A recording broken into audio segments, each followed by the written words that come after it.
Welcome to One Word Stories. My name is Joanna Sell, and I'm really happy to welcome a very special guest of mine. His name is Thiagi. This is how the whole world knows him.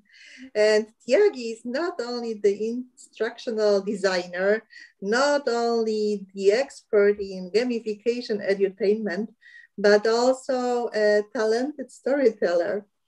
And this is also how we met in Valencia, 2015, back then at the Theater Europa conference.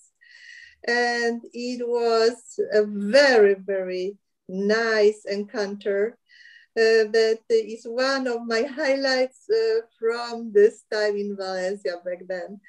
A very warm welcome, Thiagi. Thank you very much, Joanna. Thank you. It's nice to meet with you again. I did not recognize you because now you look much younger than you were in 2015. So after this comment, whoever hasn't known you so far knows what I'm talking about. But the encounter is a pure pleasure. So Thiagi, you have published 40 books, to 120 plus games, actually also activities every single day. And what actually brought you to storytelling and especially interactive storytelling? Thank you. So it all begins with the story.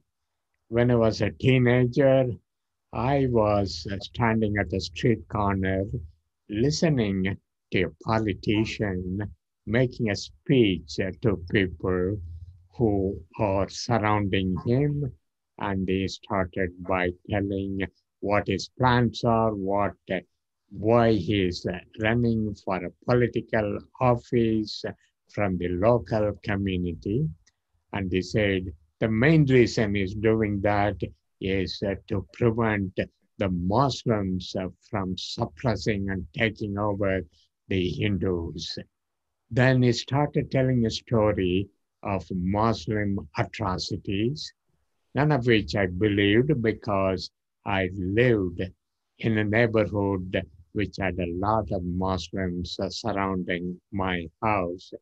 But this person kept telling stories, horrible stories about other people's behaviors.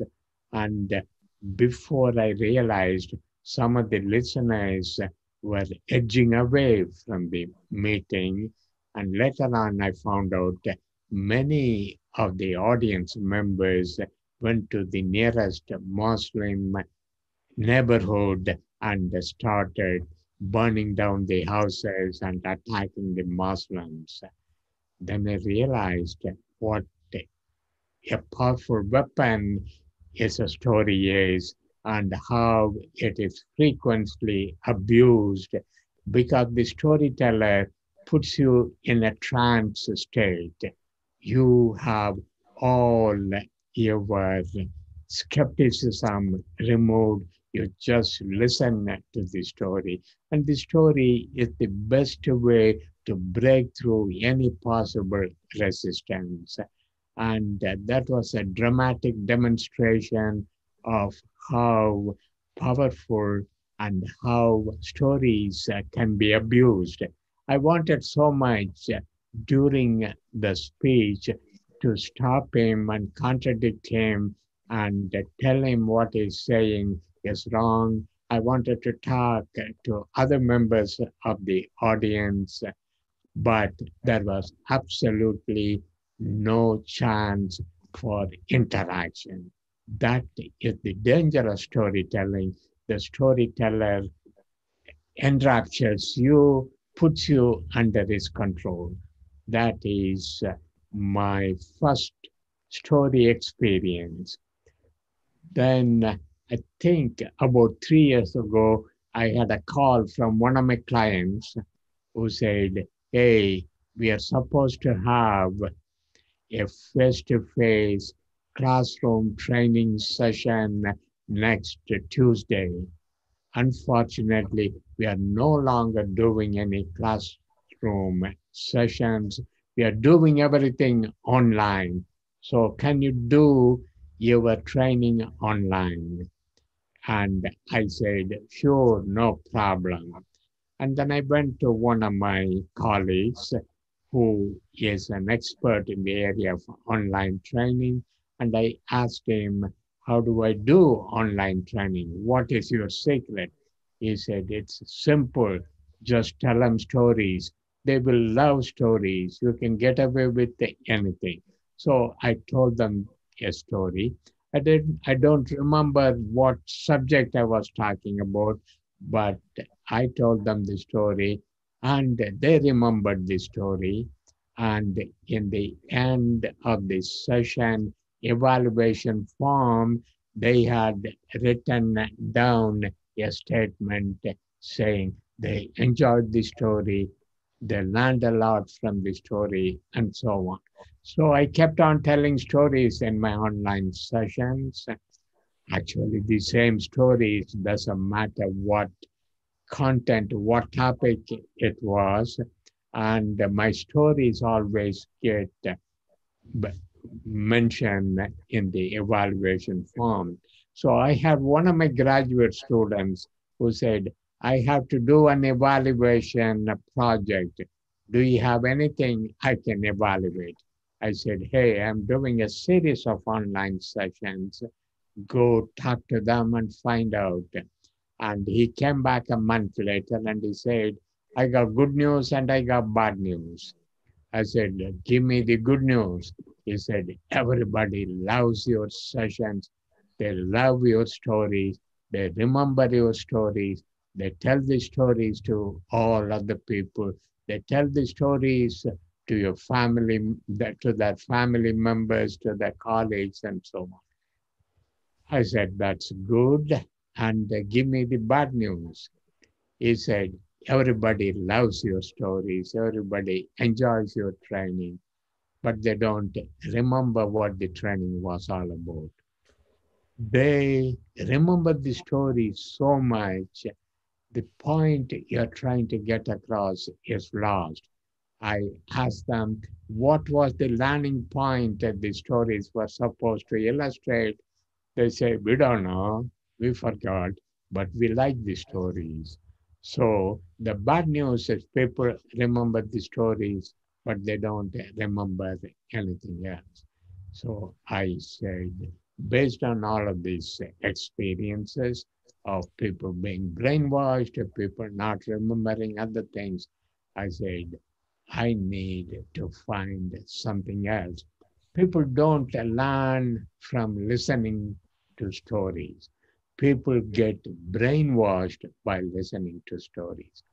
If I want them to learn something, I should not have them listen to the stories, but have them do something to the story. I wanted them to interact. I wanted the story listener to interact with each other and compare what they got out of the story. I wanted the story listeners to interact with the story, change the story, modify the story. I wanted them to interact with me, unlike the politician.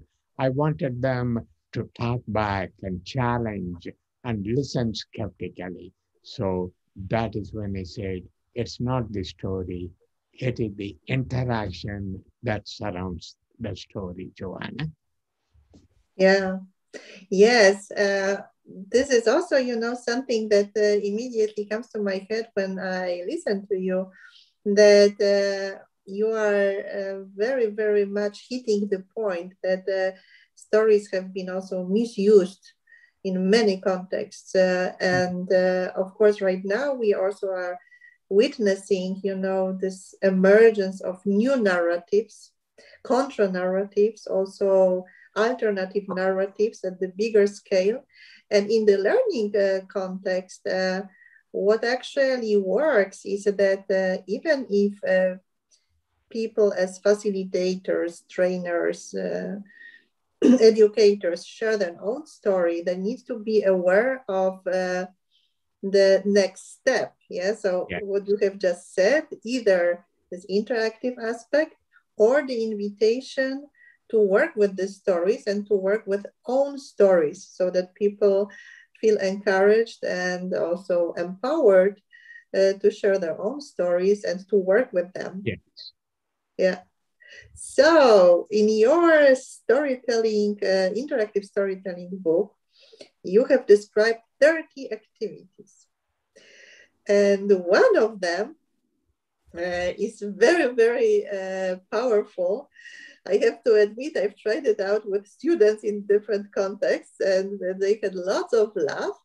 Nevertheless, it's not only about storytelling, it's also about improvising. This is the Zoom activity. Okay. So, yeah. So you are known for it, that you are a master of jugaad, improvisation in this most beautiful and powerful way. One of your approaches is always build the plane while flying it. And this is also something that people need to expand their comfort zone. Yes. So right now, my question, why else should we apply storytelling in the diversity and inclusion context? Storytelling can be applied to any context, but particularly in the area of diversity, equity, and inclusion, in that area, because you want people to feel rather than just intellectually say diversity means blah, blah, blah. So, one approach I use whenever I talk to people in this particular topic, I begin by telling folks, okay, here is what I want for you to do. Think about a situation in your life when you were discriminated against, when people did not pay any respect to you, people totally ignored you. And think about a situation where you felt very uncomfortable, very unhappy. How did you feel it? How did your body react to that kind of a feeling? How did your self image respond to being put down?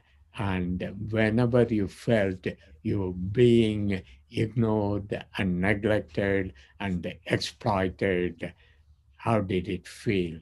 Think about it.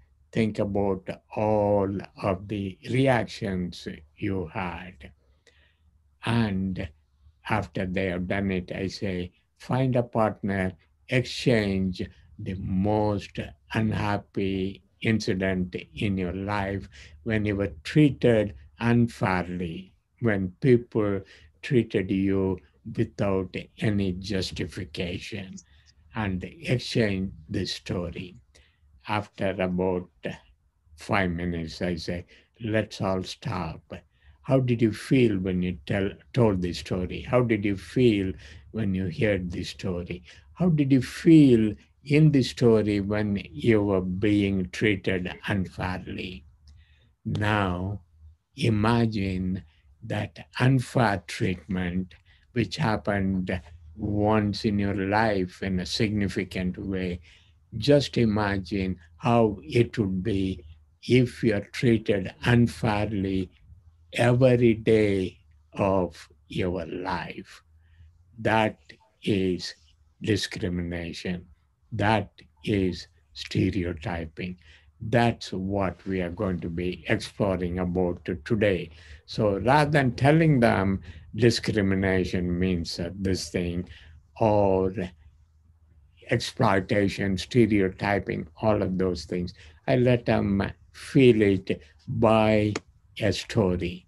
Not the story I tell them, even though I can tell a lot of stories about being discriminated against, but the story they recall from their own life and share it with each other. And to me, the key thing about multiculturalism, about diversity and equity and inclusion. The key thing is the feeling aspects of it rather than the analytical, cognitive, intellectual aspects of it, Joanna. So that is why my objectives are mostly attitudinal objectives rather than cognitive objectives, and I find stories very useful. Hmm. Yeah. Yeah. When I listen to you, I immediately picture Maya Angelou and what she has Mhm. actually said in this context. People will forget what you said, people will forget what you did, but they will never forget how you made them feel. Mhm. And Exactly. this is exactly the point. So, Tyagi, let us experiment a little bit. I would like to invite you to share a story when you yourself felt included, when you really felt you were belonging, when you really felt you were very, very welcome. So, please think what happened back then. Where did it happen? What sensations did you also experience? And when you are telling the story, I would like to experiment with your Zoom method.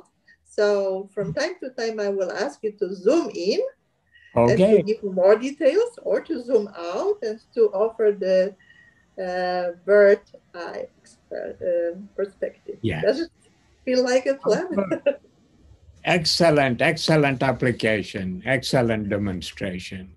Here is a story which is a real story, as most of my stories. I came to the United States to do graduate work in instructional psychology, in educational psychology. And I was the only foreigner in a class full of Anglos, full of white people, and most of the participants in the class had a great difficulty in understanding what I'm saying because of my accent. Can you zoom in? Sure. And they kept frowning anytime I spoke. They kept talking to each other. Some of them attempted to ask questions.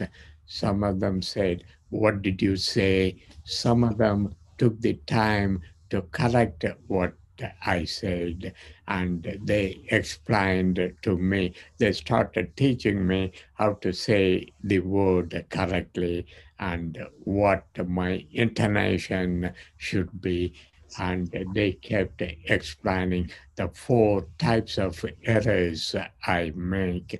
So they kept having difficulty, not only having difficulty, and instead of trying to say, how can I handle this problem? How can I better understand what Tyagi is saying? Instead of that, their focus was how can I straighten up Tyagi? How can I make him speak the way I want him to speak? So that focus was completely self centered. And, And right now to zoom out. and so the course I was taking was on changing attitudes. And I felt I must be stupid because nobody understood it. I had my first test in the class, and after the test, the professor put the scores of, there were 19 students, the scores of all of the 19 students on the chalkboard, drew a little graphical diagram. He said the top mark was 18 out of possible maximum of 20, and the second highest was 14, and the third was 13, 12, 8, 11, and so on. So it was very clear in his chart. The 18 was significantly different from the rest of the class. And he returned all of the test papers, and I was the one who got the 18, and he did not point out that it was me. It just said that the person who got 18 got it because of his ability to apply the principles of attitude change to the question I gave him. So that is my focus. How can you apply what you learned? And I felt that I was on the right track. Wow. Wow. This is a very powerful story. Thank you. Yeah. Yeah. And as for, the power of the story, what I also hear is a little bit of pride. And this is also something that guides me to another point. One cannot see it, but somewhere here on my gown, there is a little peacock. Uh-huh. The gown is from India. Can you hear? Yeah. See? Yes, Yes, there I is a can see peacock. the Peacock. Yeah. Yes. And the peacock is the symbol of the pride, actually. Yes. Uh-huh. However, in India, I heard that it's more associated with the pleasure and joy. Mm-hmm. And also, when I had a look at the comparison of different animals in the, let's say, Western European context and also in the context in India, there were some discrepancies. And it gave me also, this moment of reflection. Okay, sometimes we use these metaphors, these symbols in our stories because they are so obvious to us and they create much different pictures in the intercultural context.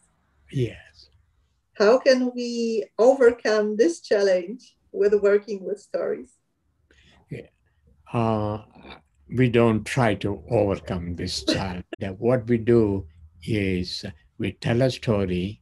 Instead of telling them, this is the point of the story, we just ask them, can you take a sheet of paper and write one sentence, what you think is the main learning point of the story that you learned from listening to the story.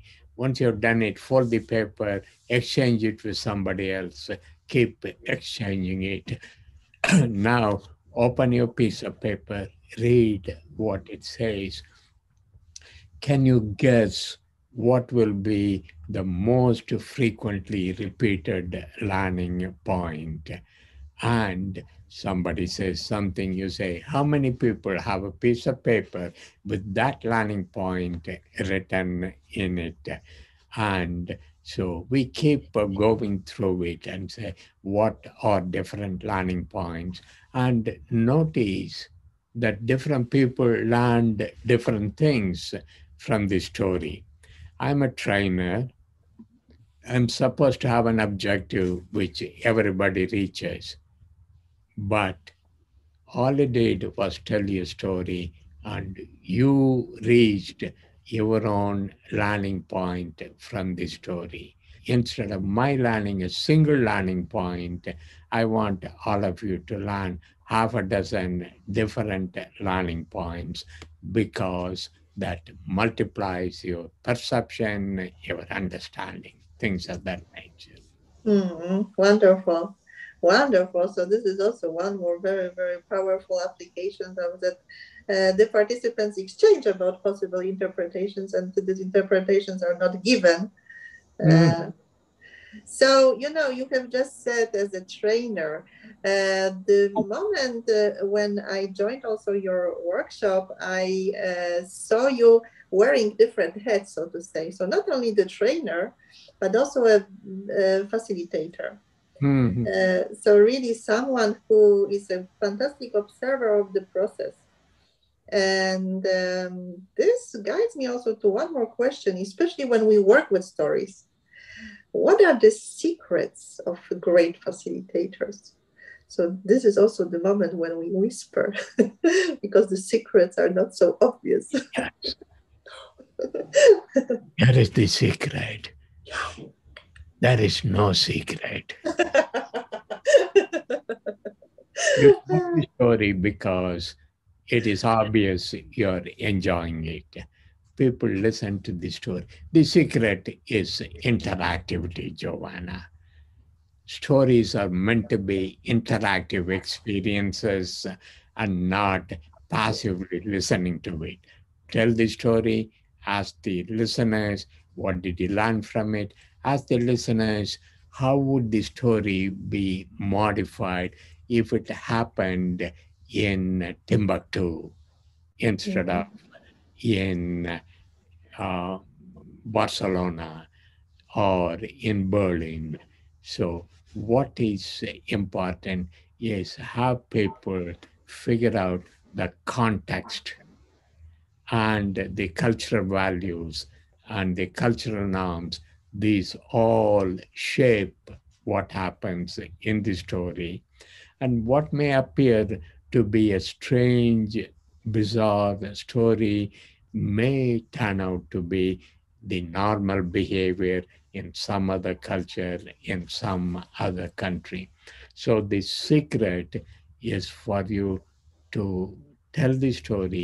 You may have a learning point you want to get across, but don't get emotionally attached to the learning point, Mhm. because the story belongs to the listener and not to you. What they get out of it is what is important. As long as you believe in that, it is not your story, it's a story that people are going to get something out of, and they get different things. That to me is the secret of being a facilitative storyteller rather than a manipulative storyteller. Mm. Yes, yes. Yes, it when I listen to you again, it reminds me of the moment when you say yes to publishing the book. Yeah, so this is the moment when you lose control, when Yeah, every single exactly. sentence is written, and the way it's going to be interpreted and maybe used or also sometimes misused, Mhm. you have to live with it. Yeah, so this Yeah, is also. that is very true, Joanna. And one principle, one secret I keep is there is no such thing as misusing. To your values, it may be a misuse. To other people's values, that is the appropriate use of it. And so don't attach your judgment. Let people do whatever they want. Like you said, very true. What is written, what is said, it is all done. And what people make use of it, it is under their control. Yeah, yes, definitely. And it also brings me to one more reflection because actually, this is also something that happened to me when I was publishing some chapters on storytelling in the intercultural context in different books in German, in English. Yeah. And then I also had the struggle. I said, okay, but maybe, this what I'm describing is not going to be applied the way I can hope and stuff like that. And I guess this is also a lot about intention, isn't it? Hmm. So Hmm. that when we are kind of, I don't know, sure about the intention, that it's much easier to just let go. So not to explain why we are sharing a story, it doesn't really matter in the written or oral way, but really to be clear about the purpose why we are telling the story. Hmm. But this is also something that is currently very important in the turbulent times we face. It doesn't Yeah. really matter what continent. I think it's just the need for Hmm. stories of hope. Yeah. And it brings me to the question: what was actually this one word that brought you lots of positive thoughts and also lots of hope in these turbulent times? And what is the story behind? Yep. As I try to explain, interactivity is the one word. Many people consider storytelling to be one person tells the story, everybody else keep their mouth shut and listens to it. To me, it is always story exchange, interacting with the story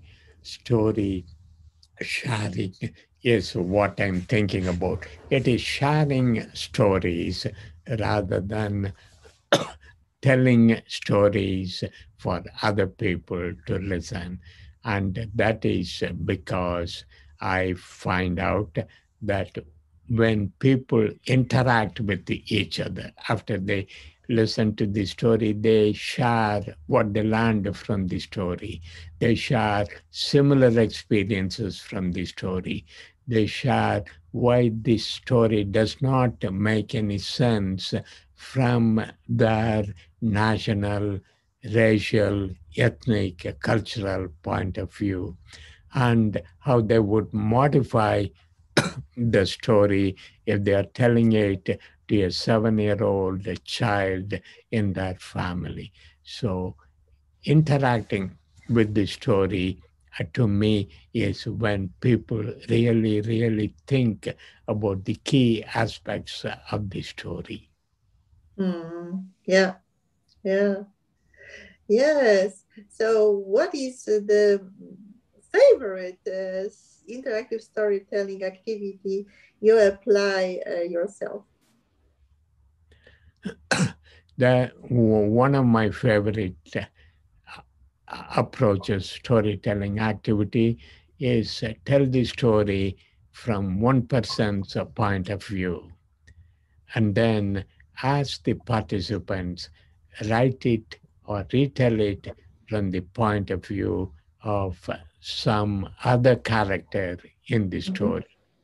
For example, one of the stories is about a driver who is taking a high paid consultant from the embassy to provide technical assistance to the local farmers.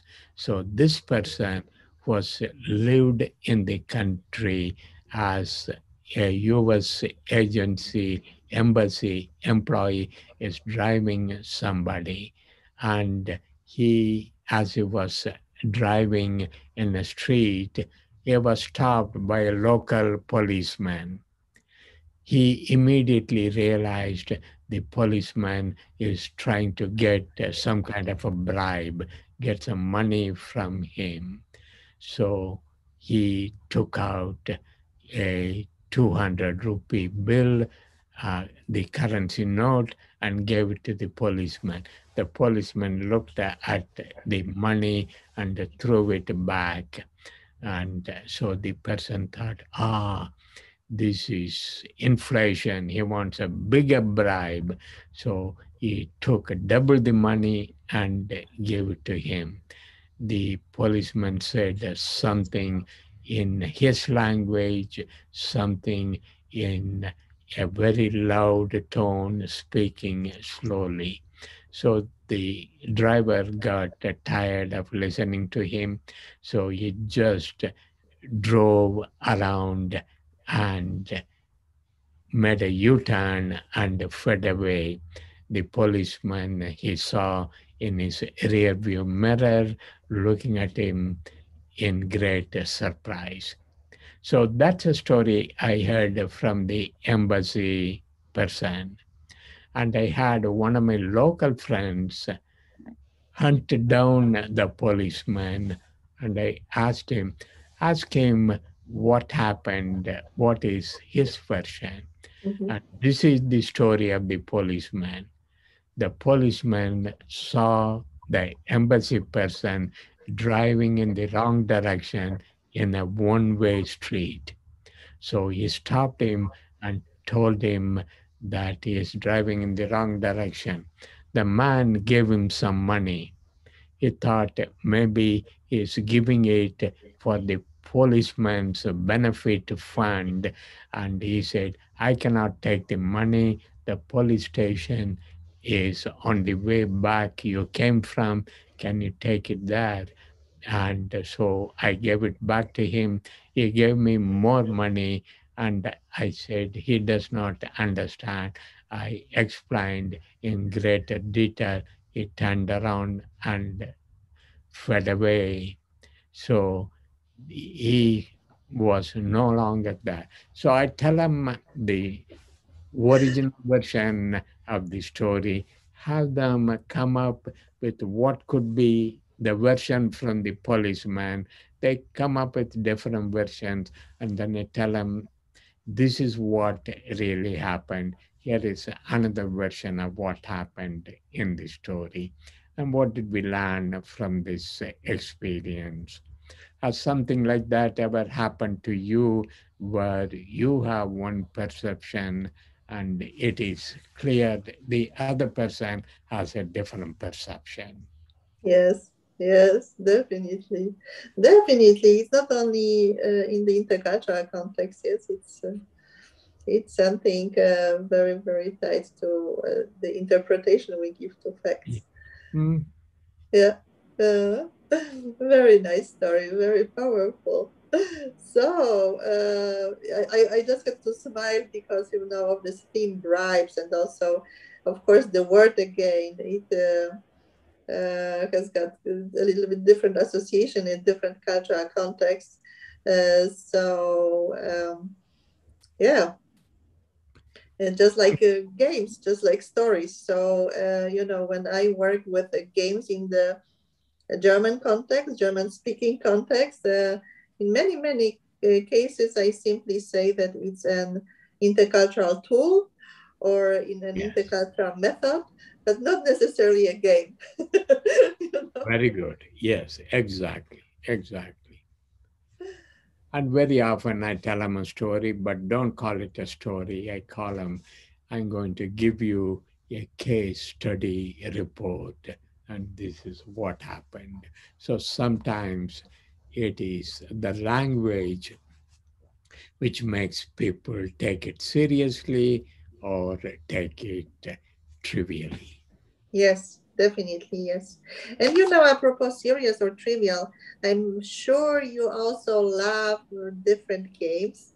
These are the story cubes. Yeah, And of course, this is the story cubes voyages yeah, because all of us we miss traveling, and I have the cubes here. yes. Hmm.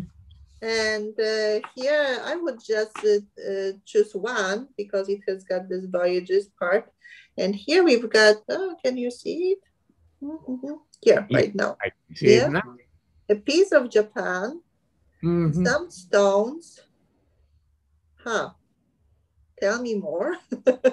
Hmm. Very mysterious part. It looks like a backpack. No, it's a dinosaur. Okay. It looks this Yeah, way. yeah. And then also here, waves, the sea. Okay. So, what is your next destination, Thiagi? My destination is obviously someplace where there are lots of fossils of dinosaurs, and they are actually not stones or pebbles, they are beans. And these beans are from ginkgo tree, and they have been around for a long, many centuries. And these beans are everlasting types of things, and you can plant them and a new tree grows because the beans, the seeds contain the essence of the tree. And one way you can go to your destination is to make sure that you look at the past, you look at the present, and you look at the future. So your destination could be your backyard, your your own room, but how it was 2 centuries ago. I'm in a basement room.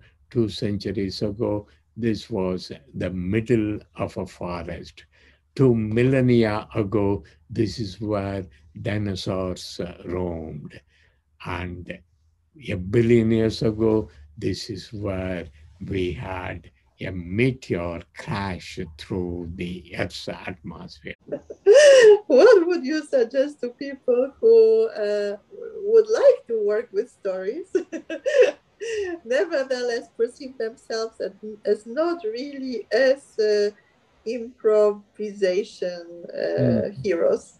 Yeah, but just don't worry about what your story is going to be like. Don't worry about the future. Play with the story cubes, make up whatever you want, or just open a book and look at the seventh word on the 53rd page. Whatever the word is, start with that word and keep making up a story. Or call a friend of yours and say, you tell me a word, I will tell another word, and we will supply one word or two words at a time. And our goal is to make up a story. So the words should form sentences, and should these sentences should form a story. So the secret of making up story is don't worry about how it is going to end. What is the point you're trying to get through? Make it grow by itself. Wonderful. Thank you. Thank you Thank very, you. very much. Thank you. Thank you for inviting me, and thank you for your profound, mindful questions. Thank you for joining me and for sharing so many very inspiring activities, very inspiring ideas how to work with stories because they are game changers. Yes, a good point. Thank you. Thank you, Tiagi. I wish you beautiful travels around the Thank you. world and in time. Yes, good. Bye bye.